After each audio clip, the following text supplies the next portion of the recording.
In this case, as in others, when people demand a quicker fix, we must remind them that we must do the job right and actually fix the problems.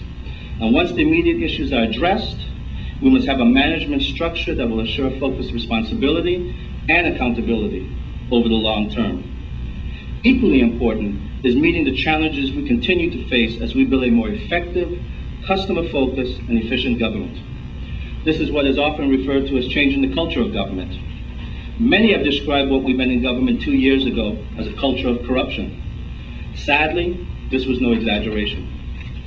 The problem has manifested itself most directly in the conviction of several high-level government officials, and most recently in the actions taken with respect to the abuses at the Schneider Regional Medical Center. We have respected the existing legal structure that oversees both hospital boards. We replaced the board charged with responsibility for the St. Thomas Hospital, and we are working diligently with this new board to clean up the situation that they inherited. Together, we are working to maintain accreditation at the Schneider Hospital, and we are working with the Governor Juan F. Louis Hospital to safeguard its status.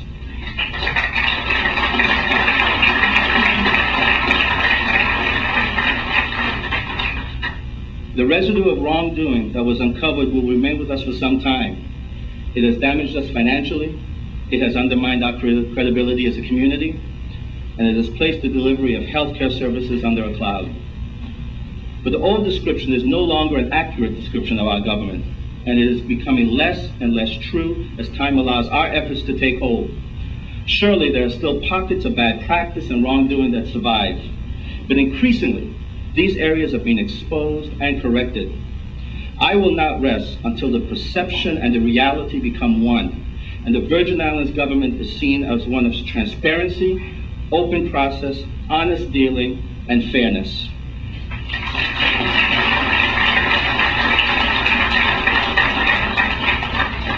The investigations into past wrongdoing are ongoing. Some have been made public, and others remain confidential. Reports of wrongdoing are pursued and will be pursued. The people deserve no less, and I demand no less.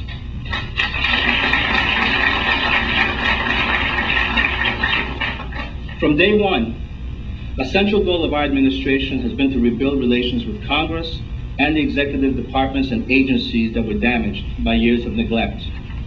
Our efforts have been undertaken quietly and consistently, as they must be, built on the principle that we must be treated with fairness by the federal government, and that Virgin Islanders will be treated in all respects as Americans with the full rights of citizenship. Working closely with Delegate Christensen, we have made great progress. While our efforts in this regard have borne fruit and continue to do so in the stimulus package, we must fix the inequities that continue in regard to Medicaid and healthcare funding. And we must make clear to the federal government that issues like border protection and immigration enforcement are federal responsibilities.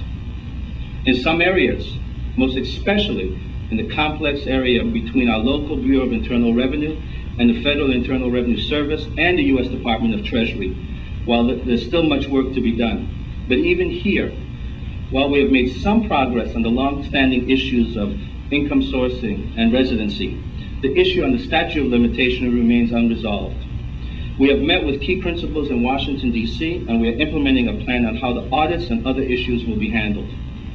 This is also the case with the U.S. Department of Education and the relationship with the third-party fiduciary. This relationship at times has been difficult, but now all share a sole objective: improving the management and oversight of federal funds in order to benefit our students. In the area of housing, and with the U.S. Department of Housing and Urban Development, we took back ownership of the 34 acres in Fortuna that had been transferred to HUD 13 years ago, but were never developed. HUD has also agreed to allocate acreage at the former Warren E. Brown site for the relocation of our fire station from Fort Christian, and we have initiated discussions on private home ownership for Williams Delight residents, partnering with HUD also to refurbish basketball courts, baseball fields, and playgrounds across our housing communities. Similarly, we have developed a very close working relationship with the Federal Emergency Management Agency. This has served us well, as illustrated by their agreement to assign a senior official from their Region 2 office, a Virgin Islander, to revamp our emergency management apparatus.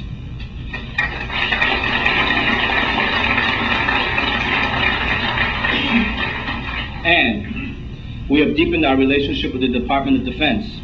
Not only have U.S. Navy ships returned to the Virgin Islands, but as acknowledgement of the strength of the relationship we have developed, the Virgin Islands also hosted the annual Adjutants General Conference in June. We are soon to see an expansion of our role in the Caribbean as their first point of contact in the event of a disaster. Last year, we proudly hosted the Secretary of Interior, who endorsed the swap of the Estate Grange Alexander Hamilton Boyhood Home for national parkland for the construction of a new school on the island of St. John.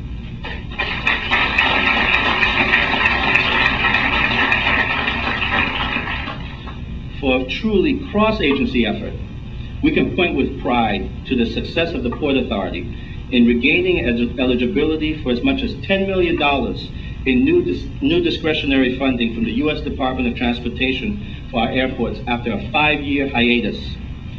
This has only been made possible through collaborations among the Port Authority, Waste Management, and WAPA that have made it possible for us to finally be on track to close the Anguilla landfill and address the collective concerns of FAA, EPA, and the U.S. Department of Justice.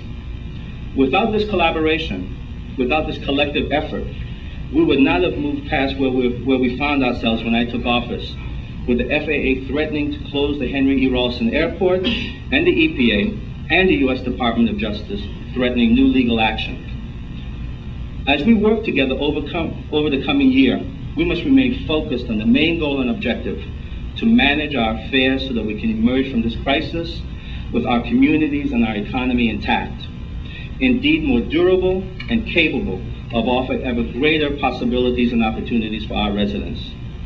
This long-term focus demands that we remain steadfast in our commitment to the 3 essential elements upon which our future must be built: economic development, education, and public safety. First and foremost, economic development and job creation remain a priority action in the next year ahead. Our efforts to date are now bearing fruit, and several important private investment projects continue to move ahead on schedule, even as the larger economy is turning downward. On St. Croix, these projects include the Island Crossing Shopping Center and Office Complex.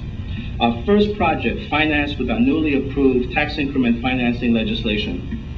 The Bon Esperance Housing Development, the Estate Pearl Housing Development, and the Robbins Bay project are moving forward. And the William and Punch project recently received CZM approval. On St. Thomas, the continuing projects include the Estate Duno Affordable Housing Development, the Regional Library and Record Center, and the Raccoon Hill Vista projects. On St. John, the Pond Bay Resort and the Calabash Boom Housing Development remain on track. We must not take for granted the confidence and belief in our long-term future of this territory that these developers and investors show when they link their economic future with ours. Our work with neighborhood organizations and communities is moving forward. In Williams-Dudley, where we are fixing roads and working with the VI Housing Authority on home ownership. In the West End, where we are working to address concerns with the tower and a community center. In Bavoni, where we are meeting with the community to address environmental issues and beautification. In Montbijou, on neighborhood cleanup. In Garden Street, to increase police presence and tackle the proliferation of guns.